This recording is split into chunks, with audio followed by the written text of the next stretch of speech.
Peut-on jouer un rôle pour se protéger dans la vie? Devons-nous être tout le temps authentique ou jouer un rôle? Alors quand on pose cette question, il y a quelque chose en nous qui nous dit bah, c'est mieux de l'authenticité, mais il y a une autre partie de nous qui dit ouais mais parfois tu vois quand tu es trop authentique etc. tu te fais bouffer par les gens, tu te fais critiquer, tu te fais marcher dessus etc. Les gens en profitent. Dans cette vidéo, ce que je te propose, c'est t'éveiller en conscience sur cette question pour que tu puisses faire la part des choses et savoir déjà c'est quoi concrètement, ça veut dire quoi d'être authentique et comment tu peux diriger ton chemin de vie sans pression, avec légèreté et t'inscrire dans quelque chose de profond avec qui tu es.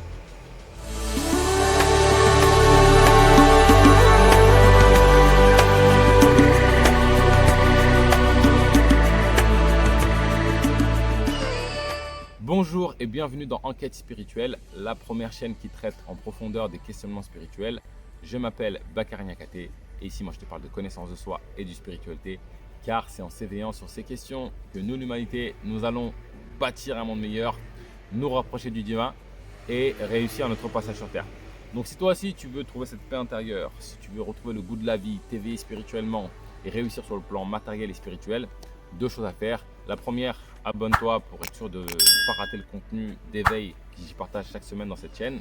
Et deux, va dans la barre de description et accède gratuitement à un test de personnalité rapide, ludique et très profond qui va te révéler des vérités sur toi. Tu puisses t'éveiller en conscience. Il faut que tu saches que l'ultime pas de l'éveil spirituel, c'est justement la connaissance de soi et du divin. Ça étant dit, rentrons maintenant dans le vif du sujet. Doit-on toujours s'inscrire dans cette authenticité? Déjà, moi j'aimerais revenir sur la dimension d'authenticité. Qu'est-ce que l'authenticité?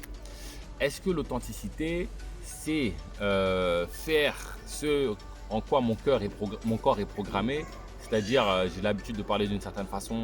Et donc, comme j'ai l'habitude de parler d'une certaine façon, mon corps est habitué à ça. Et donc, c'est ça, être naturel, être authentique, parce que je suis aligné avec ma manière de parler, ma manière de marcher, ma manière d'interagir. C'est ça l'authenticité. Par exemple, on va se projeter dans les expériences de vie humaine.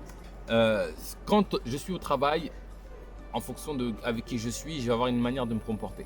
Quand je suis en famille, je vais avoir une manière de comporter, d'interagir. Quand je suis dans un dîner ou dans un mariage, je vais avoir une manière. C'est-à-dire qu'à chaque fois qu'on rentre dans des événements, eh ben, notre comportement s'ajuste. Il s'ajuste parce que l'environnement est différent. Et donc, est-ce que le fait que je m'ajuste à un environnement, parce que l'environnement et je l'ai perçu comme d'une façon et que pour moi c'est juste d'agir comme ça, est-ce que c'est être authentique ou non? Je pense que juste en se posant la question, la réponse se révèle en toi. C'est tout à fait authentique. C'est pas parce que je suis pas, mon corps n'est pas programmé pour un type de comportement que je ne suis pas authentique. Et en fait, on confond souvent l'authenticité à la programmation du corps. Si moi j'ai toujours l'habitude d'être gentil, de dire oui à tout, et que demain je décide de commencer à dire non, la première fois que je vais le faire, ça va pas être facile pour moi parce que mon corps est programmé à dire oui. Et donc, est-ce que dans ce cas-là, on peut dire que je suis pas authentique? Ben moi, je suis désolé, non, je suis complètement authentique. C'est pas parce que mon corps n'est pas programmé dans une action, je ne suis pas à l'aise dans un comportement, dans une façon d'agir, que je ne suis pas authentique. Ce que je veux dire là, c'est que à partir du moment où, et c'est ça le secret de cette vidéo, à partir du moment où c'est une intention profonde, alignée avec le plus profond de mon être, de faire quelque chose, que je sois habitué à le faire ou non, je suis authentique. Si j'ai pas l'habitude de m'énerver et que je décide de rentrer dans ce comportement parce que c'est un choix de vie pour moi, pourquoi pas, et que je suis pas à l'aise à le faire parce que j'ai jamais fait ça, et ben à partir du moment où ça fait partie de mon être profond, c'est ça que je veux exprimer, je suis authentique. Et en fait, l'authenticité, c'est pas la programmation du corps.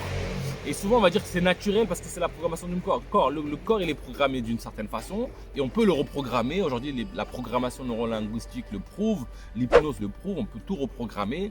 Dans mes accompagnements, je fais des reprogrammations avec mes clients.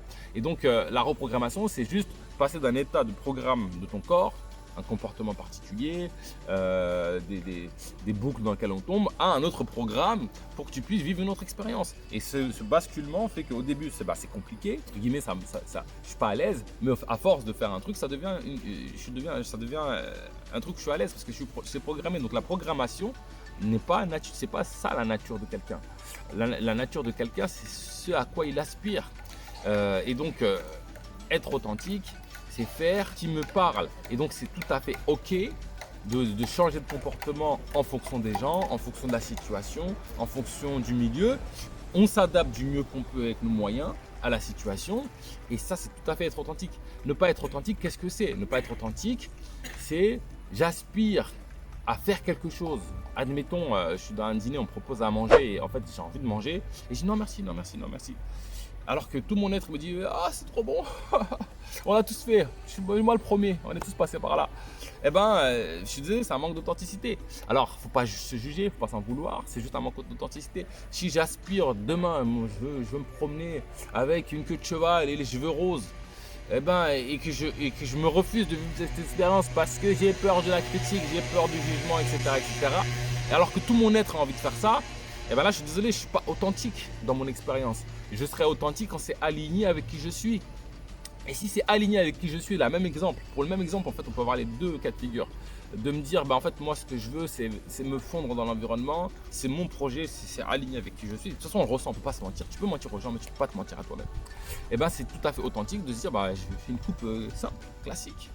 Ça correspond avec qui tu es. Donc déjà, il faut savoir que l'authenticité, ce n'est pas ce qu'on entend. Maintenant, ce que je crois plus profond de moi, c'est que nous devons nous inscrire dans cette expérience d'authenticité. Parce qu'à chaque fois que tu ne seras pas authentique avec qui tu es, à chaque fois que tu ne seras pas authentique avec ce à quoi tu aspires du fond de ton être, tu vas vivre des expériences désagréables.